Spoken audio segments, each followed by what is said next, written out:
York's COVID-19 cases, hospitalizations keep dropping. Cuomo aide in nursing home cover-up is related to top Fed prosecutor Despicable, XNY. Pataki rips Cuomo's nursing home death cover-up. New York's ethics watchdog is worthless by design. Former Pataki thinks New Yorkers should take a hard look at recalling Governor Cuomo over the reprehensible cover-up of nursing homes. On Thursday, Cuomo's top aide, DeRosa, admitted to lawmakers that her boss concealed data about the coronavirus death toll among nursing home residents to avoid having to share it with the federal government. Even before the Post exposed that scandal this week, roughly 40% of New Yorkers said they would favor a recall effort to oust the three-term incumbent if a recall mechanism existed in the empire. I think it would be appropriate to take a hard look at that, Pataki, 75, said in a Zoom call from his home in upstate. I only think it should be used in extraordinary cases, but when you really have lost confidence in the leadership in your state, I think the opportunity should exist for the majority of the people to say we want some. Unlike California,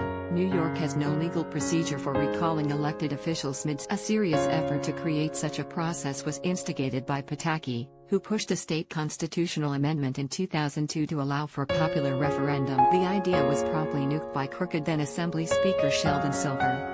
Other Albany lawmakers have attempted to create a recall system over the. In 2013, GOP Assemblyman James Tedisco pushed a bill that received no support from his Democrat. The idea would have allowed New Yorkers to instigate a recall petition for any. A recall election would be held if the petitioners could secure 20% of the total vote count of the last election for the individual target. Citizen recall efforts exist in some form or another in 39 states.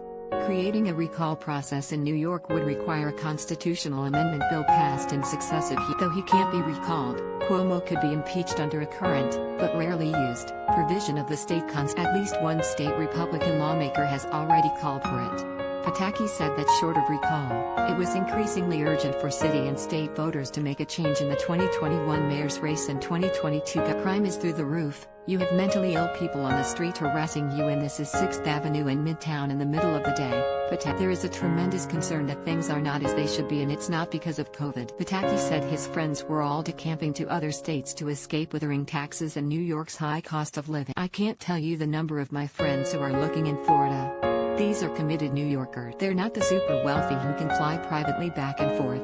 They are people who have lived most of their lives in New York who just doubt the future and wonder why they should be paying so much more for a quality of life that in parts of Florida is much cheaper and perhaps better. Pataki, I am not one of those who is ready to give up, but many are. And that's discouraging. It wasn't long ago that everyone wanted to be in New York. The governor said he was bullish about GOP candidates on deck in the state. I think there are a lot of potentially really good candidates who could raise the Republican banner high and mount a very serious challenge to Andrew Cuomo, Pataki said, name drop Lee Zeldin, Elise Stefanik, and Nicole Malliotakis. He also all but offered an endorsement to supermarket billionaire John Katzimatidis, who has been publicly weighing a run for mayor as a Republican, or a Democrat, and dumping $100 million of his own wealth into the race. If he were to run, I think the Republican Party would unite behind him, and I think a great many Democrats would unite behind him, but I think he'd have a very good chance because he's a New Yorker who knows not just business